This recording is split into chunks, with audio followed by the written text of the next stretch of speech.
तो hi everyone, good morning.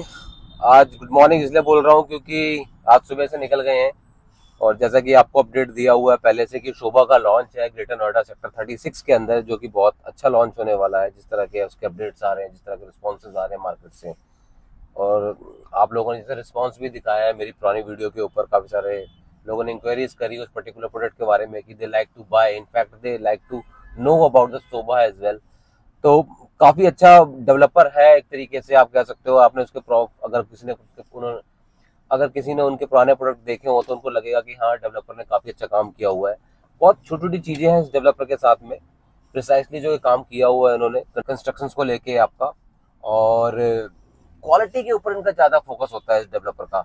तो वही चीज है कि आज का सुबह आपसे जुड़ने का मतलब ये भी है कि आज हम लोग जा रहे हैं शोभा गुड़गांव, जो उनकी प्रॉपर्टीज है उसको विजिट करने के लिए। दे इनवाइटेड अस एक्चुअली, और हम लोग वहाँ पे पहुँच के आपको अपडेट करेंगे कि प्रोडक्ट के बारे में और ज़्यादा ब्रीफ देंगे कि शोभा किस तरीके से प्रोडक्ट बनाता है, अपने किस क्वालिटी पे देता है चीज़ों को।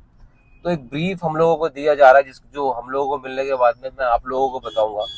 तो कोशिश करूंगा कि पूरा टूर आपको अपडेट कर पाऊँ ताकि आप घर बैठे देख पाओ, क्योंकि जैसे हम लोग नोएडा के अंदर काम करते हैं बट हम भी काफ़ी टाइम से वहाँ नहीं जा पाए। बहुत पहले गए थे जब साइट स्टार्ट हुई थी, पर गुड़गांव की लोकेशन पे इतना हम लोग एक्टिवली काम नहीं कर रहे हैं अभी फिलहाल। नेक्स्ट क्वार्टर के नेक्स्ट फाइनेंशियल ईयर के अंदर प्लानिंग है, तो शायद उस टाइम पे हम लोग करेंगे। तो इसलिए हमारे पास भी ज़्यादा अपडेट नहीं रहते हैं।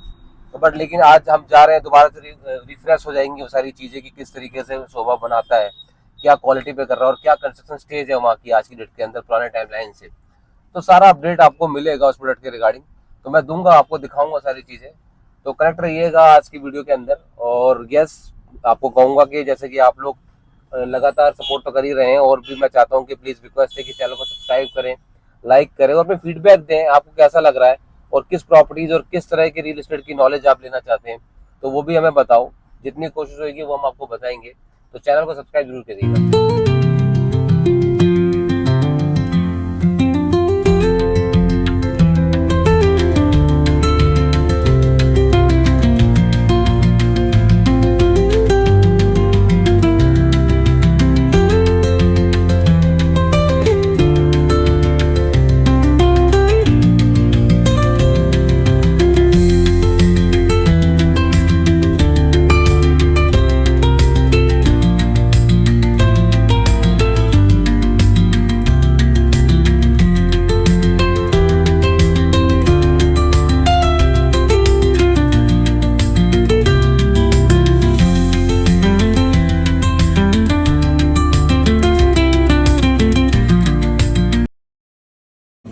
कराने जा रहे हैं, बट आजकल हम बोलते हैं जेरोक्स कराने जा रहे हैं। तो जेरोक्स कंपनी का नाम है, कराना हमको फोटो स्टेट ऑब्वियसली। तो वैसे ही माइवन कंस्ट्रक्शन नहीं होती, माइवन इज द कंपनी जिन्होंने ये जो प्रोसेस लेके आए आरसीसी शेयर होल्डर कंपनी, जहाँ पे हम अलग अलग टेक्निक आपको दिखा रहे हैं जो हम लोग ऑन ग्राउंड यूज़ करते हैं।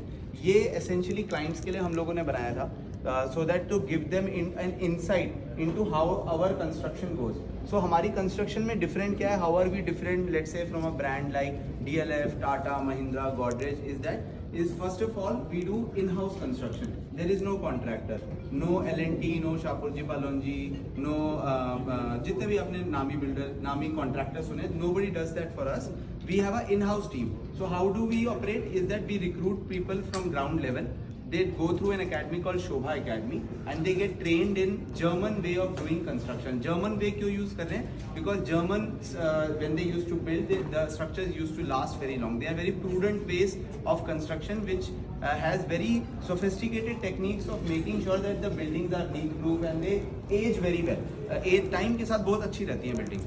So the first thing is that we wanted to show our customers is that we do complete shear wall construction.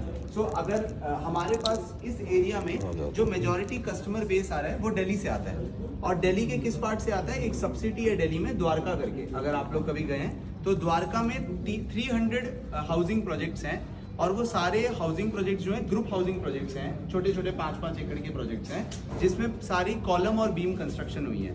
तो पहले जो कंस्ट्रक्शन होती थी उसमें कॉलम बीम इरेक्ट किए जाते थे और बीच में हम लोग ईंटें लगा के फिनिश करते थे, प्लास्टर वास्टर लगा के।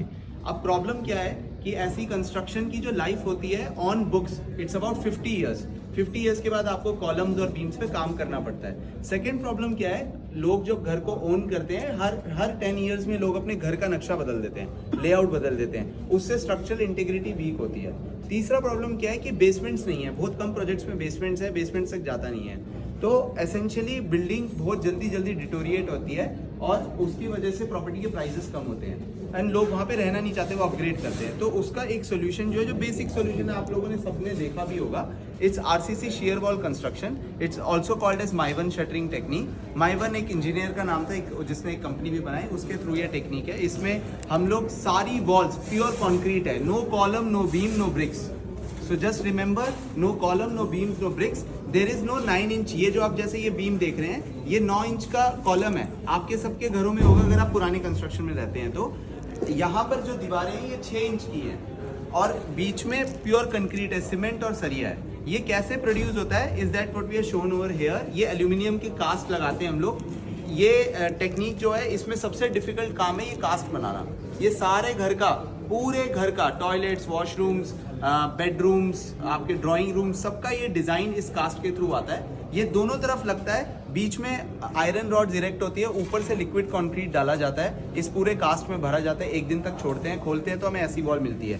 क्या एडवांटेज है? एडवांटेज ये है कि बहुत तेज कंस्ट्रक्शन होती है, बहुत क्लीन कंस्ट्रक्शन होती है, बिल्डिंग के साथ बिल्डिंग बन सकती है और आपको कोई धूल मिट्टी नजर नहीं आएगी।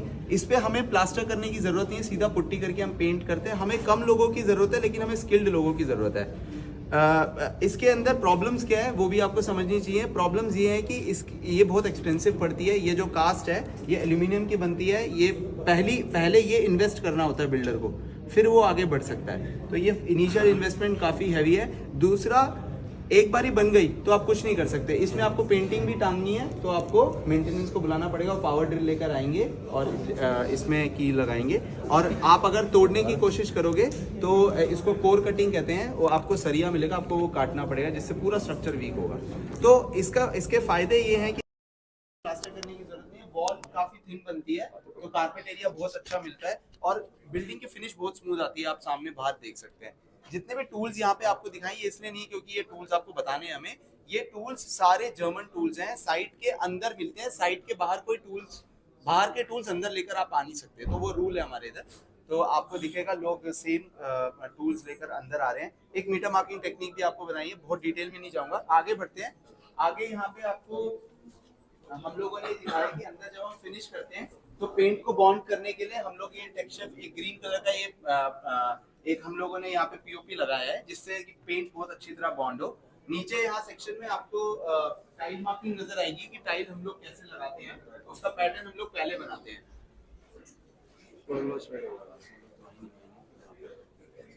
दो बारी सो आते रहिए। यहाँ पे हम लोगों ने आपको पेंट का तरीका दिखाया है कि एक बारी वॉल बन जाती है तो हम लोग 4 कोट पेंट करते हैं। फर्स्ट कोट पेंट करने के बाद सेकंड कोट पेंट करते हैं। First coat putty, second coat putty, third coat putty करने के बाद हम लोग प्राइमर लगाते हैं 2 layers and then final paint करते हैं। डिस्ट्रीब्यूशन बॉक्स सबके घर में है, सबने देखा है, सबको पता है। बट यहाँ पे क्या डिफरेंस है कि एक आरसीबी और एमसीबी मार्क्ड है, एक वायर मार्क्ड है, एक वायर प्रॉपर्ली टेप्ड है, एक्स्ट्रा वायर्स नीटली टक्ड इन है। आपको शेड्यूल मिलता है तो आपको हमेशा पता रहेगा किस चीज को टच करना है और किसे अवॉइड करना है। कोई हिट एंड ट्रायल टेक्निक नहीं होगा कि आप आरसीबी ऑन करके, और बहुत लेमैन लैंग्वेज में लिखा हुआ है कि रेफ्रिजरेटर के लिए ये है, एसी के लिए, तो बहुत सिंपल करके हम लोग होम ओनर को देते हैं। अच्छा, जब हम डोर लगाते हैं तो जनरली क्या होता है, डोर चौखट पे लगती है और चौखट दीवार पे लगते हैं, और दीवार पे लगाने के लिए चौखटों को कील से कसा जाता है। तो कील 3 कील नीचे, 3 कील बीच में और 3 कील ऊपर लगती है। ये जनरल तरीका है दीवार पे लगाने का। लेकिन क्योंकि आरसीसी शेयर वॉल आप कील कस नहीं सकते, और कील कसने के नुकसान ये होता है कि मॉनसून में वुड मॉइस्चर को एब्जॉर्ब करता है और विंटर्स में एक्सपैंड होता है और डोर्स आपके यहाँ से टाइट होते हैं। तो लोग यहाँ की प्रॉब्लम सॉल्व करने के बजाय यहाँ से चिप ऑफ करना शुरू करते हैं डोर्स को, तो उससे डोर्स की लाइफ खत्म होती है। तो हम लोग क्या ऐसे करते हैं, डोर का ये फ्रेम लाते हैं, शोभा फैक्ट्री में खुद बनता है, ये लेकर आते हैं। इसे पॉलीयूथरीन फोम, एक गन आती है, गन से हम इंजेक्ट करते हैं। ये दोनों मटेरियल्स को सेम कंसिस्टेंसी में बॉन्ड करता है और ब्रीदिंग स्पेस देता है। ये क्योंकि ये फोम है, तो जो एक्सपेंशन होना है, जब एक्सपैंड होगा वुड, तो इस डोर पे प्रेशर आने की जाए वो इस फोम पे प्रेशर डालेगा, जिससे वो कंप्रेस होके जगह क्रिएट करेगा। तो आपके डोर्स बहुत टाइडी रहेंगे। इसको हम आर्की ट्रेल से कवर करते हैं। यहाँ पे आर्की ट्रेल लगाने के लिए भी टंग एंड ग्रूव टेक्निक है, कोई कील का यूज नहीं है, ऐसे लॉक किया हुआ है अगर आप ध्यान से देख पाएंगे तो। एंड पूरे उस पे टर्माइट ट्रीटमेंट किया जाता है, बॉटम्स पे भी टर्माइट ट्रीटमेंट किया जाता है, जस्ट टू इंश्योर कि आपके डोर्स की बहुत ज्यादा लाइफ है। आप जैसे आपने पीछे सेक्शन में देखा होगा, जमीन पे हम लोगों ने टाइल की मार्किंग करी हुई है, तो ये ऐसे ही नहीं करी है, एक बार टाइल लगने से पहले सारे फ्लोर्स पे टाइल की मार्किंग होती है, और टाइल उसी शेप में फैक्ट्री से कट के आती है। यहाँ पे हम लोग कोई टाइल कटिंग नहीं करेंगे, साइड पे बहुत मिनिमल टाइल कटिंग होती है। सारी टाइल कट के आएगी, सारी टाइल नंबर्ड होगी। एक बंदा टाइल मार्किंग करेगा, दूसरा बंदा उस टाइल पे नंबर लिखेगा, और तीसरा बंदा वही नंबर की टाइल लाके लगाएगा। तो क्योंकि ये सेम कंस्ट्रक्शन हर फ्लोर पे हो रही है, तो आप सेम टाइल को रेप्लिकेट, सेम चीज रेप्लिकेट कर सकते हो। इससे एक हमें फिनिश बहुत अच्छी मिलती है, काम बहुत नीट एंड क्लीन होता है, साइड पे आवाज नहीं आती, बहुत क्लीन काम रहता है। जो वॉल की स्कर्टिंग है, आप वॉल के अलाउंग देखो, सबके घरों में है ये, आधे आधे इंच की स्कर्टिंग लगी होती है, जिसपे धूल मिट्टी इकट्ठा होती है। यहाँ पे 2 mm की है, और वो बहुत क्लीन रहती है। वो बहुत हम लोग चिजल करके दीवार के अंदर लगाते हैं, तो बहुत ही साफ काम है, मुश्किल काम है, बट बहुत साफ निकल के आता है रिजल्ट। हाँ जी, आगे थोड़ा सा इससे दूर, और ऐसे ऐसे हो जाए, आ जाइए, सबको दिख जाएगा। हाँ जी, आगे आ जाइए। यहाँ और ये बहुत सोफिस्टिकेटेड है, एक्सपेंसिव है, बहुत अच्छी है। ये आपको जो सेक्शन दिखा है, ये कोई भी शोभा के प्रोडक्ट की रूफ है, चाहे कमर्शियल बिल्डिंग हो, चाहे अपार्टमेंट्स हो, विला हो, गार्ड रूम हो, या क्लब हाउस हो। हम छत कैसे कंप्लीट करते हैं, क्योंकि सीपेज जो होती है वो छत से शुरू होती है, और छत पे रेन वाटर आता है, पूरे साल बारिश हो सकती है, कुछ कुछ जैसे केरला है, बैंगलोर है, पूरे साल बारिश होती है, तो बहुत पानी आता है। तो आप लीकेज प्रूफ बिल्डिंग्स कैसे बनाएंगे? तो हमने आपको जनरली छत पे क्या होता है, लोग कंक्रीट की स्लैब डालते हैं, उसमें थोड़ा सा एक अलग अलग टाइप का मिक्सचर डाल के, ग्रेवल डाल के, उसे एक शीट से कवर करके बेसिक टाइल वर्क कर देते हैं। हम इधर 6 लेयर्स की water proofing and heat insulation करते हैं। तो इसमें थोड़ी सी बेसिक साइंस है, बेसिक ज्योमेट्री है, वो आप देख सकते हैं।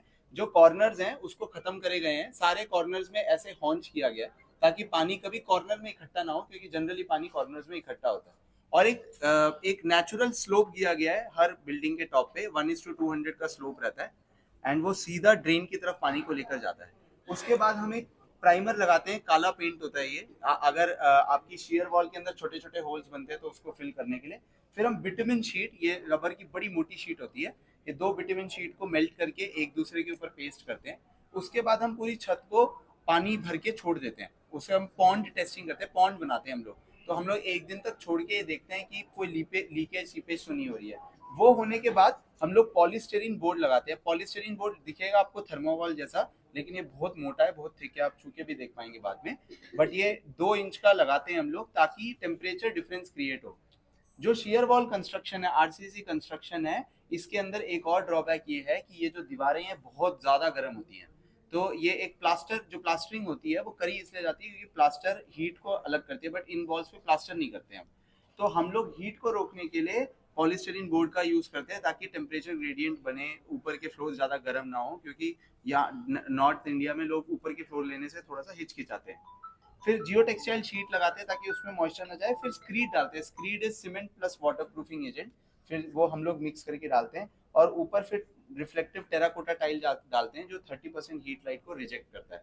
उसके बीच में एक फोम डालते हैं, क्योंकि ये 6 अलग तरीके के मटेरियल है, 6 अलग तरीके से एक्सपैंड कॉन्ट्रैक्ट कर सकते हैं। तो एक जगह डाली दी गई है ताकि वहां पे एक्सपेंशन स्पेस मिले, कोई क्रैक्स ना आए, क्योंकि क्रैक आएंगे तो पानी अंदर चला जाएगा और फिर मिशन जो है वो फेल हो जाएगा। फिर बीच में टाइल के हम लोग सिलिकॉन सीलेंट्स डालते हैं, ताकि रेन वाटर उसे वॉश अवे ना करे। कोई वाइट सीमेंट का यूज कहीं नहीं है। ऐसे हम सारी छत करते आए हैं पिछले 30 सालों से। 250 residential project, 300 plus contractual project, तो हमारे लिए बहुत हिट है। एंड बहुत लोग इसको देख के अपने घर में भी यूज करने की कोशिश करते हैं, एंड कर भी सकते हैं, बहुत प्रूवन टेक्निक है। बाहर की वॉल्स में हम लोग टेक्सचर पेंट का यूज कर रहे हैं। क्यों बेसिक पेंट क्यों नहीं कर रहे, ये ऐसा टेक्सचर क्यों कर रहे हैं, क्योंकि ऐसा अगर आप करोगे तो हीट ज्यादा रिजेक्ट होगी। ये प्लेन सरफेस पे हीट बहुत ज्यादा आती है, ऐसे टेक्सचर पे हीट रिजेक्ट होती है। ये बेसिक पेंट है, इस पे व्हाइट कोट है। ये जो ब्रांड है इट्स कॉल्ड जोटुन। जोटुन आप लोगों ने कम सुना होगा, इट्स अ नॉर्वेनियन ब्रांड, हम लोग इंपोर्ट करते हैं, नॉर्वे से आता है पूरा पेंट के बड़े बड़े डब्बे हैं, बहुत एक्सपेंसिव पेंट है, सारी बिल्डिंग्स में हुआ है, आप देख सकते हो। ये टेम्परेचर ग्रेडियंट क्रिएट करता है 1 से 2 डिग्री सेल्सियस का, और ये यूज किया जाता है शिप्स के बेस पे वाटर प्रूफिंग के लिए। और इवन जो बहुत अच्छे अच्छे स्ट्रक्चर्स जैसे आईफिल टावर्स वगैरह, उसके बेस पे आपको जोटुन पेंट का यूज होता हुआ नजर आएगा। बहुत पुराना ब्रांड है और बहुत सॉलिड है, बहुत एक्सपेंसिव आता है। अच्छा, जो जहाँ पे आप छत पे हाथ रखते हो, जो हाथ रखने की जगह लेज है, वहां पे हम लोग कभी भी खाली नहीं छोड़ते, क्योंकि खाली छोड़ेंगे तो क्रैक्स आ जाते हैं धूप लगने की वजह से, और फिर उधर से पानी नीचे जाता है और गंदा भी होता है। हम लोग ऐसे ग्रेनाइट की एक स्लैब लगाते हैं ताकि आप एक कपड़ा मारो तो क्लीन हो जाएगा। यहाँ पे एक ड्रिप ग्रूव बनाया, आप ये देख रहे हैं, कट देख रहे हैं, ये कट बनाया है, इसको इसको लोकल लैंग्वेज में टपक भी बोलते हैं। ये इसलिए बनाते हैं कि कभी एक्सेस वाटर खड़ा हो और वो आए नीचे ग्रेनाइट के साथ साथ, तो वो वॉल पे ना आए, वो जैसे ही एक्सेस वाटर यहाँ से ट्रैवल करते हुए इस पे हिट करता है, वो नीचे गिर जाता है, तो वो बिल्डिंग की जो वॉल्स हैं उसको बहुत क्लीन रखता है। ये तब बहुत जरूरी होता है जब रेन होती है और ऊपर धूल इकट्ठी हुई होती है, तो धूल से ये बिल्डिंग खराब ना हो। तो आप देखोगे जिन स्ट्रक्चर्स में नहीं है, ऊपर की सारी दीवारें वो बहुत गंदी नजर आएंगी आपको, फिर उसको अलग से आपको क्लीन करना पड़ेगा। तो ये यूज किया जाता है। अच्छा, अब ये टेक्निक होगी छत के लिए। अब हम घर के अंदर कैसे करते हैं वो हमने आपको नेक्स्ट सेक्शन में दिखाया। तो मेरा दरवाजा बंद करो वरना दिखाई नहीं होगा। ओके, अच्छा, घर के अंदर कैसे करते हैं? घर के अंदर डिफरेंट टेक्निक है। क्यों डिफरेंट टेक्निक है? क्योंकि यहाँ पे हमें कस्टमर के लिए क्या मैक्सिमाइज करना है, कारपेट एरिया। हम वहां पे कारपेट एरिया की हमें कोई इतनी टेंशन नहीं है, यहाँ पे हमें कारपेट एरिया की टेंशन है। तो हमें यहाँ पे क्या करना है, आप देखेंगे एक स्ट्रिप लगाई गई है कॉर्नर्स में, आधी ऊपर आधी नीचे। ये इसको हम कॉकिंग स्ट्रिप्स बोलते हैं। ये स्ट्रिप्स आपको मार्केट में मिलेगी बहुत ढूंढने पे, थोड़ी सी एक्सपेंसिव है, रबर की स्ट्रिप्स हैं। ये एक बार ही आप आधी ऊपर और आधी नीचे लगाते हैं एल शेप में, तो आपके कॉर्नर्स एकदम लीक प्रूफ हो जाएंगे। कॉर्नर्स लीक प्रूफ करना बहुत जरूरी है कहीं पर भी। उसके बाद जब हम फ्रेम से दीवार बाहर निकालते हैं तो ऐसी दीवार आती है, रॉ स्टेट है एकदम दीवार का, इसमें से छोटे छोटे पोर्स हैं। ये पोर्स बनते ही बनते हैं, नेचुरल डिफॉर्मिटीज है, इसके अंदर भी पानी इकट्ठा हो सकता है। तो हम लोग एक इनविजिबल एडेसिव लगा के ये सारे पोर्स पहले क्लियर करते हैं। फिर हम लोग ये एक येलो कलर का आपको एक पेंट नजर आएगा नीचे, ये अगेन एडेसिव है, ये वाटर प्रूफिंग के काम आता है। ये एक ब्रांड है MYK शोनबर्ग, अगेन जर्मन प्राइमर है, आप रिसर्च कर सकते हो, जर्मन प्राइमर है। एक लेवल हॉरिजॉन्टली एक लेवल वर्टिकली लगाते हैं 100 mm ऊपर तक, ताकि, और फिर पानी भर के छोड़ते हैं एक दिन तक आपके वॉशरूम्स में, जो भी कस्टमर के घर है उनके वॉशरूम्स में सेकते हैं, सीपेज लीकेज तो नहीं है, फिर आप आगे बढ़ते हैं। अच्छा, जैसे आप दिल्ली में देखोगे पुरानी कंस्ट्रक्शन है, जनरली कौन सी पाइप्स यूज होती हैं? GI पाइप्स, अगर आप लोगों ने सुना हो। GI का मतलब होता है galvanised iron. Galvanised iron pipes जो हैं, जब वो सॉल्ट वाटर के टच में आती है, नमक वाले पानी, हार्ड वाटर के टच में आती है, तो वो गलने लगती हैं और 10 साल के अंदर पाइप्स खत्म हो जाती हैं। अगर आप पुराने घर देखे हैं तो सबको पता होगा। उसका सोल्यूशन क्या है? UPVC और PVC पाइप्स जो आप सामने देख रहे हैं, ये 99 ईयर्स की वारंटी, हम नहीं बनाते, एस्ट्रल की पाइप्स आती है वो लगाते हैं हम लोग। 99 ईयर की वारंटी है अगेंस्ट हार्ड वाटर। लेकिन शोभा के घरों में हम पानी जो है वो पीने का भेजते हैं, पीने का पानी भी भेजते हैं, प्लस हम लोग वो पानी भेजते हैं जिसका TDS लेवल जो है वो 50 ppm से लो है, और 2 बार का प्रेशर हम लोग मेंटेन करते हैं सारे पाइप्स में। ये पाइप्स जो है ये वॉल के अंदर इंसर्टेड है। आप देखो ये इंसर्ट कैसे करी गई है, बनाने के बाद नहीं तोड़ी गई है, ये पहले से आपके शटरिंग में आपको पहले ये गैप मिलेगा, तो पाइप सीधा लगानी होती है। अब एक कॉमन डाउट लोगों का ये होता है, ये पाइप एक बार ऐसे भर देंगे हम लोग इसको, जैसे नीचे से आप देख रहे हो, तो क्या पता बीच में से पाइप फट जाए तो कैसे रिपेयर होगा? तो पहले तो आप मान के चलिए कि पाइप्स जो है वो ऐसे नहीं फटती हैं, क्योंकि आप प्रेशर मेंटेन करके भेज रहे हो आगे। 2 बार का प्रेशर है। जो प्रेशर का चेंज होता है वो हमेशा जॉइंट्स पे होता है, क्योंकि जॉइंट्स पे क्या होता है, डायरेक्शन चेंज होता है। जो डायरेक्शन चेंज होता है पाइप ऐसे थोड़ा सा हिल सकती है। अब जब वो थोड़ा थोड़ा हिलती है तो over a period of years जो जॉइंट है वो लीक हो जाते हैं, और जब लीक होता है तो पानी ड्रिप करके नीचे ड्रिप करने लगता है। लेकिन वो जो पार्ट है वो हमने फॉल सीलिंग में रखा हुआ है, आप यहाँ पे सीढ़ी लगा के एक्सेस करके रिपेयर मेंटेनेंस कर सकते हो। वो शेकिंग मिनिमम हो, इस वजह से हम लोगों ने ये क्लैंप्स दिए हैं। ये जो एडिशनल सपोर्ट है जो पाइप को ऐसे टांगने के काम आ रहा है, इससे शेकिंग आपकी मिनिमम होगी। हॉट वाटर पाइप्स अलग है, कोल्ड वाटर पाइप्स अलग है। अच्छा हाँ, ये पाइप्स को अगर आपको एक्सेस करना है, आप वैसे आपको कभी एक्सेस करने की जरूरत नहीं पड़ेगी लाइफ लॉन्ग, लेकिन कभी भी होता है तो हम लोग एक स्कीमेटिक देते हैं प्लम्बिंग का, डिलीवरी हैंडओवर के साथ एक स्कीमेटिक आता है, उसमें रेजिडेंट्स को ये पता लगेगा स्कीमेटिक देख के कि यहाँ से ये 1.5 फुट की दूरी पे है। तो अगर किसी को कभी भी चिजल करना है तो वो सिर्फ यही चिजल करेंगे, यहाँ चिजल करेंगे, यहाँ करेंगे तो उनको कुछ नहीं मिलेगा, तो यही चिजल करेंगे, यहाँ मिलेगा। अच्छा, ये पाइप्स जाके एक्सटर्नल शाफ्ट्स में कनेक्ट होती हैं। एक्सटर्नल शाफ्ट्स आपको सारी मिलेंगी, सारी ईयर मार्क होंगी कि कितने mm वाइड है, डायमीटर कितना है, और सारी सेग्रीगेटेड होगी। मेन बात क्या है जो आपको नजर आएगी, आप किसी भी बिल्डिंग में देते हो, ये सारी पाइप जो है दीवार के साथ सट के चलती हैं। अब क्या होता है कि ये जब 25-30 फ्लोर है तब तक तो ठीक है, लेकिन 40-50 फ्लोर की जब बिल्डिंग होती है तो पानी प्रेशर से आता है, और जब प्रेशर से आता है तो अगेन क्या होगा, पाइप शेक करेंगी। तो आप देखेंगे सारी पुरानी बिल्डिंग्स में पाइप के साथ साथ काई जमी होती है, काला काला हुआ होता है। वो इसलिए होता है क्योंकि थोड़े टाइम के बाद सील्स अपने पावर लूज कर जाते हैं बिकॉज ऑफ शेकिंग। तो हम क्या करते हैं, ये क्लैंप लगाते हैं और ये फास्टनर से पाइप को होल्ड करते हैं इनटू द क्लैंप, तो इंश्योर करते हैं कि पाइप में कोई भी गैप ना आए एंड कोई शेकिंग, मिनिमम शेकिंग हो, उस वजह से आपके कोई भी लीकेज सीपेज ना हो। ये सारा ईयर मार्क है। इसके बाद हम नेक्स्ट सेक्शन में चलते हैं। वो आप प्रेशर मेंटेन कर रहे हैं, जैसे 2 बार का प्रेशर है वो आप मेंटेन करके जा रहे हैं, तो आपको जरूरत नहीं है। बट यहाँ पे क्या होगा, अगर आप इसको बहुत ज्यादा अलाउ कर देंगे, फ्री छोड़ देंगे, क्लैंप नहीं लगाएंगे, तो ये सील्स लूज कर देंगे। स्ट्रेंथ का इससे कुछ लेना देना नहीं है, क्योंकि ये पाइप ऊपर से नीचे ड्रॉ कर रही है वाटर को, ग्रेविटी के थ्रू लेकर आ रही है पानी को, तो we don't need any strength over है, just we need to ensure कि इसकी मिनिमम शेकिंग हो। यहाँ पे ज्यादा कसना नहीं है क्योंकि पाइप खराब हो सकती है, तो मिनिमम स्पेस छोड़ते हैं। ये जो सेक्शन है ये हम लोगों ने आपको वॉशरूम्स के अंदर फिनिश किया गया, आप लोग आगे कर सकते हैं। वो नॉकिंग की है, आपने देखा होगा कई बार टाइलों में, आपके घर में भी अभी टाइल लगी होगी, आज आप जाके एक काम देख सकते हैं, जब आप अपनी टाइल्स में जाकर ना ऐसे करके देख सकते हैं, तो ये जो होती है, ये जो खोखलापन है, ये इसको नॉकिंग बोलते हैं। ये तब आती है जब खराब तरीके से कंस्ट्रक्शन करी, खराब तरीके से फिनिशिंग करी गई है। तो जनरली आपने टाइल लगाते हुए किसी को देखा हो तो क्या होता है कि वो लोग प्लास्टर डालते हैं और एक झाड़ू से उस पर डिजाइन बनाते हैं और टाइल को चिपका देते हैं, तो उससे जहां पे कम प्लास्टर रहता है वहां पे नॉकिंग आती है। अच्छा, ये दीवार पे है तो ठीक है, लेकिन अगर ये जमीन पे टाइल लगी है और आपने ये खोखली जगह पे पैर रखा तेजी से या कुछ सामान डाला, तो वो क्रैक होगा।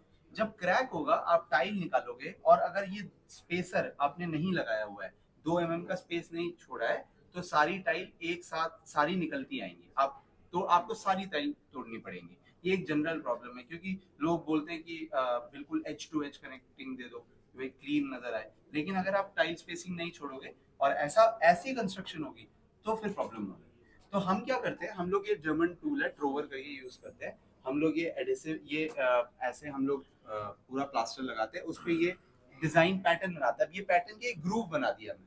अब टाइल लेकर टाइल के पीछे बहुत एक 4 mm का कोट का हम लोग एडेसिव लगाते हैं और उसको प्रेस करते हैं। जब प्रेस करते हैं तो जो एडेसिव है वो इस गैप में फिल हो जाता है, तो जो एकदम लॉक हो जाता है और आपको बिल्कुल स्पेस मतलब ऐसे नॉकिंग फ्री आपको वॉल्स मिलती है। चाहे अब हमने आपको 2x1 की टाइल दिखाई है, आप अगर 8x4 की टाइल लगा रहे हो तो प्रॉब्लम और बड़ी हो सकती है। तो इस वजह से हम लोग ये पैटर्न यूज करते हैं और सब जगह पे फ्लोरिंग हो, वॉल हो, तो हम यूज करते हैं। जो वॉशरूम्स हैं उसमें बेसिक सिलिकॉन सीलेंट्स हम लोग डालते हैं, व्हाइट सीमेंट का यूज नहीं है क्योंकि व्हाइट सीमेंट ब्रिटल होकर निकल जाता है। कॉर्नर्स में भी डालते हैं, एजेस को सॉफ्ट करते हैं ताकि बच्चों को या बूढ़े लोगों को ये हिट ना करे, एज क्लीन रखते हैं। एक्सेस वाटर वुडन वैनिटीज में ना जाए, इसलिए यहाँ पर भी वो ड्रिप ग्रूव बनाते हैं, आप हाथ लगा के देख सकते हो। WC's वॉल माउंटेड है, आप नीचे से क्लीन कर सकते हो। 1:80 का स्लोप है, सारा पानी आपका यहीं पर ही इकट्ठा होगा। हम लोग टाइल कभी भी गोल नहीं कटती, टाइल गोल काटनी बड़ी मुश्किल है, तो जब गोल कटती है क्योंकि आपको कवर लगाना है, तो लोग उसके आजू बाजू में व्हाइट सीमेंट लगाते हैं और व्हाइट सीमेंट टाइम के साथ निकलता है। तो हम लोग स्क्वायर फ्लोर ट्रैप्स डालते हैं और वो easily neat and cleanly placed होता है। जो एज है टाइल की उसको हम PVC कॉर्नर बीड से प्रोटेक्ट करते हैं, तो ये बीडिंग जारी है, सेम कलर मैच करते हैं, तो कॉर्नर बीडिंग जो है आपके टाइल के एजेस को प्रिवेंट करते हैं टूटने से। एंड ऊपर ये फॉल सीलिंग है, इसमें हम लोग जिप्सम बोर्ड लगाते हैं। बेसमेंट्स में हम लोग एक ये रबर कोटिंग यहाँ पे लगाई, इसको फेंडर बोलते हैं। बेसमेंट्स हमारे जो है उसमें जैसे व्हीकल रिवर्स हो रही है तो कॉलम्स में एक फेंडर लगा होगा ताकि गाड़ी लगे तो उसके बैकलाइट्स पे दिक्कत ना हो। एंड जो बेसमेंट की फ्लोरिंग है वो कंक्रीट फ्लोरिंग नहीं होगी, उसमें एक रेजिन, इपॉक्सी रेजिन आता है, आप कभी एयरपोर्ट्स पे जाएंगे तो आपको नजर आएगा, तो हमारे सारे बेसमेंट में रेजिन लगा होता है, तो उस पे गाड़ी बहुत तेज आती है, ब्रेक मारती है तो स्किड नहीं करती, वो एबीएस की तरह काम करता है, पकड़ लेता है। तो ये अबाउट 20% है जो हम कॉन्सेप्ट्स आपको इस एरिया में दिखा सकते हैं, क्योंकि ये छोटी सी सेल्स गैलरी है। अब इससे कहीं ज्यादा साइट पे यूज होता है, कहीं ज्यादा प्रोजेक्ट इंजीनियर बहुत ज्यादा बताते हैं। तो ये कॉन्सेप्ट जो है ये आप कब करवा सकते हो, आप अगर अपना घर बनाने चाहो और आप ये किसी से करवाना चाहो, बहुत मुश्किल है, क्यों आपको सर पे खड़े रहना पड़ेगा किसी के। तो ये लोकल कॉन्ट्रैक्टर्स नहीं कर सकते। ये आलू वालियाज एलएनटी से भी आप बोलोगे तो they will not do it for you, they will charge you a bomb, and वो कस्टमर्स पे नहीं करेंगे उस लोकेशन में। तो we do it, so hence we recruit people, we train them, we keep them at site. तो हमारी salaries पे है 2500 लोग हमारे लेबर कैंप्स में रह रहे हैं, जिनको हम फूड देते हैं, उनका एजुकेशन, उनकी मैरिज, उनका हेल्थ केयर सब हम देखते हैं। एंड वो हमारे लिए कंसिस्टेंट वर्कफोर्स है। जैसे मैं सैलरीज पे हूँ, मेरी छुट्टियां हैं, वैसी उनकी छुट्टियां हैं, तो वो लोग भी छुट्टी लेके जाते हैं, गाँव जाना है तो वापस आते हैं।